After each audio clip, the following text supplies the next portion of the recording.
What's up, YouTube? So I wanted to start today off by answering a few questions because I'm training hamstrings today and I'm throwing in deadlifts at the beginning of the workout, which I like to do sometimes, especially right now since I'm trying to really build my strengths up. But a lot of people have been asking me what my current split is because it changes a lot.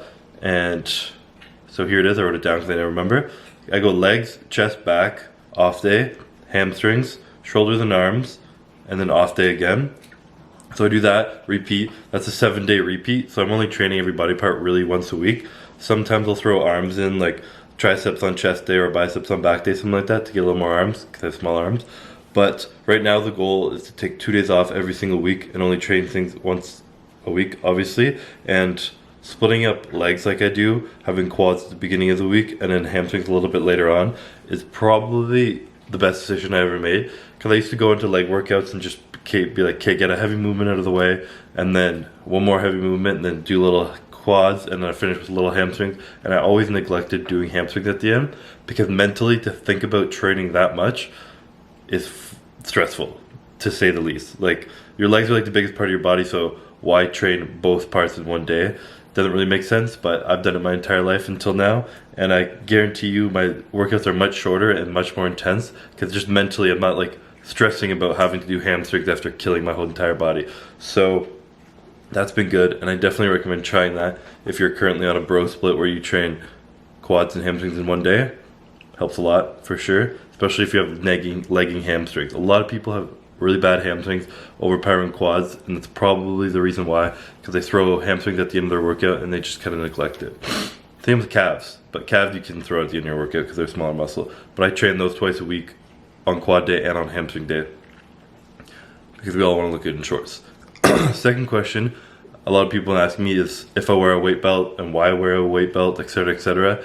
And other than my other reason I've already explained, is the weekend warrior reason why we just wear a weight belt to make our waist look tiny and our shoulders look juicy, just build that nice frame because you look good on video. Throw that one out the window. The other one obviously for spine support, and people say it can help make your waist smaller. That much I'm not too sure about, but I do know when you wear a belt, like I got my belts right here. This is like the Cardillo belt, the classic bodybuilding one, leather, skinny at the front.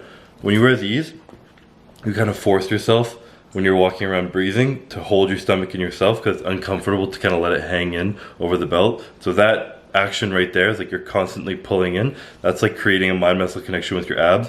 And that's something that's really important on stage, to think about holding your stomach in, and can give you the illusion or almost make your waist seem like it's smaller because constantly you're sucking it in. You're just used to being able to do that.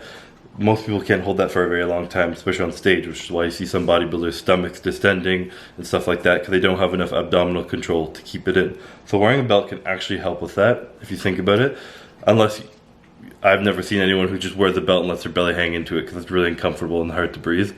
So I never do that.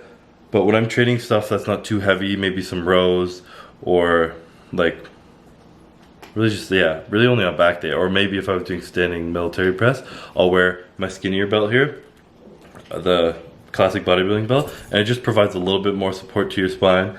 And yeah, next belt I wear is the big fat lever Inzer belt. You can see this one's obviously way thicker and it's the same width all the way around. So the main point of these belts is creating like intra-abdominal pressure and like inside you to protect your spine. So the more pressure you have in your abdominal like cavity, it's pushing against your spine and keeping it erect. It's just everything, the tighter it is, it keeps it a lot more safe. So when you're deadlifting heavy or anything, or squatting heavy, stuff like that, you want to have the most pressure possible so that your spine is like really pushed, locked into a straight position. Otherwise, that's how people like move their back, whatever, and you fuck up, slip a disc, do whatever. But I like to wear this big belt when I'm only when I'm deadlifting really heavy or when I'm squatting really heavy. And I don't like to wear it the entire time because you do get dependent on it.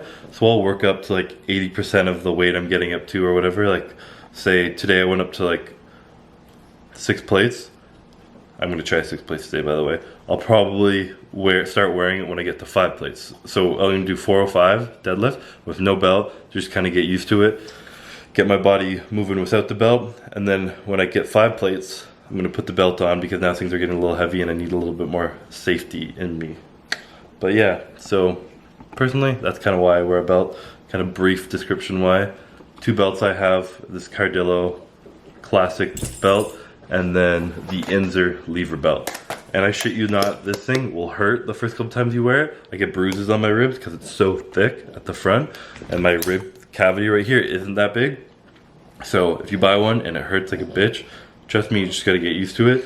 But it 100% helps, and I feel so much safer and even stronger deadlifting with that weight belt on. With all that being said, I do not think wearing a weight belt is like mandatory or an absolute must.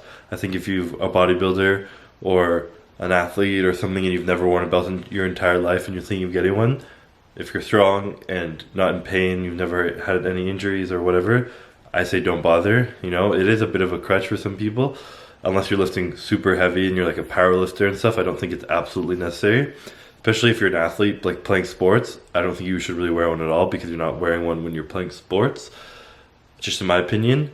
But, and also, I don't really think it makes your waist smaller. The thing I said, it can help with abdominal control, I believe, because you're constantly holding in. But I've had periods of training where I went like a year without wearing a belt at all, and where I wore a belt every day for a year, etc., and my waist did not change in its size at all. I think that comes to other factors like genetics and etc., training your obliques, this and that. But I really don't think a belt's gonna make your waist smaller, other than in video while you're wearing it. Hence why I always wear one in a video. But yeah, so definitely not a necessary thing that you need to use. Just a little tool that can help. Okay, so I haven't driven the Green Beast, my beautiful Challenger, in like a month and a half or something.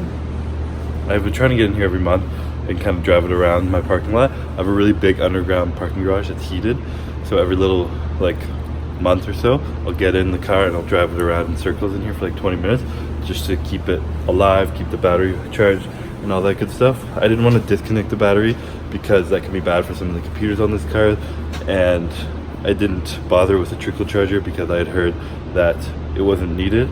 So here we are. I waited about 2 weeks longer than I wanted to. This is just praying that the car is going to start.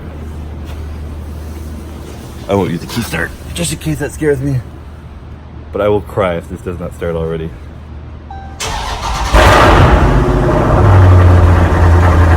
Probably the worst part. I don't even mind the cold. I honestly like the change of seasons. I don't care about freezing outside. I don't care about snow. But having to store my car and not be able to drive it for like 5 to 6 months. So, you know, at least I get my 1 month where I come down here and I sit in it for 25-30 minutes and just hang out. My underground parking garage also has a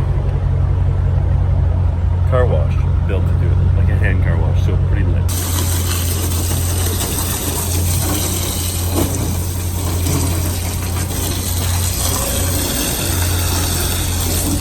So right after this, I'm gonna eat one more meal, then gonna go train back and hamstrings, like I said, and today I'm deadlifting for strength. So I'm gonna do like a few reps at, I don't know, while I'm warming up, and then I'm gonna do like a 1 rep max, I guess you could say. It probably won't be my absolute max, but I haven't pushed 6 plates in God knows how long. So today is the day. I made a post actually on my Instagram saying that by beginning of January, I want to be able to deadlift 6 plates again. So today we're gonna try that. If I fail, then I have like 1 more week to get it done. So hopefully we can do it. And yeah, so I actually like training for strength every now and then because it really does carry over into other lifts, especially something like deadlifts, building that kind of core stability. It really carries over into a lot of different things. And I find the more I can deadlift, the more I can squat. Every other exercise I'm doing, like bent over rows, anything that's not like a cable or machine thing, it all, like, I feel so much more stable and so much more stronger. So it really does translate into a lot of different things. And yeah, that's kind of all I have to say. Just trying to kill time at this point, but I will see you at the gym.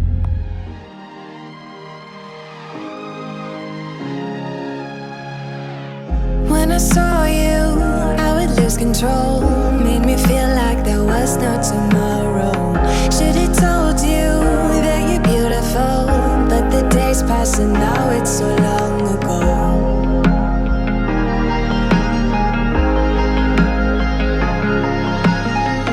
Did you make it? Did you break free? Did you manage to be who you wanna be? Maybe somewhere you think about me too.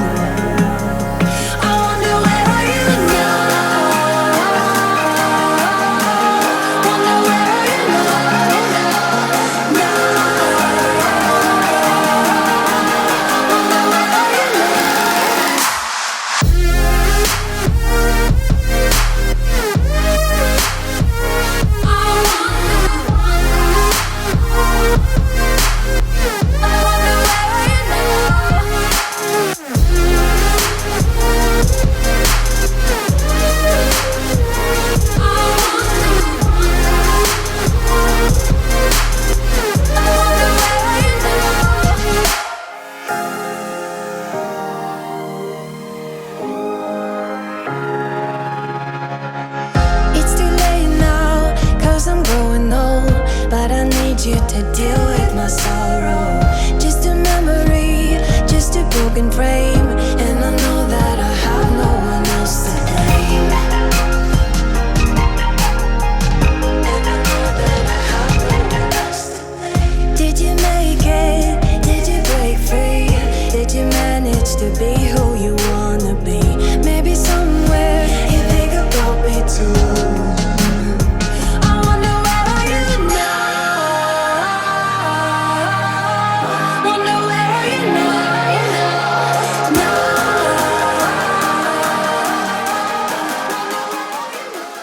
Post-workout meal, continuing to be a fat ass for today. So I decided to double up my meals. I have 200 grams of pasta and 150 grams of chicken with some zesty pasta sauce. And then I have a bowl, random amount of Chex and half a banana cut in there. This is the main reason I like to lift heavy, because we all know you burn more calories when you lift heavy, and we're trying to get juicy. So lift heavy and be a fat ass, eat as much as you can. And I always say this, post-workout is when, if you're gonna eat a sugary carb or like a quick digesting carb, such as cereal, sugar, whatever, you always wanna have that post-workout, so when your body's ready to suck up the nutrients as quick as possible.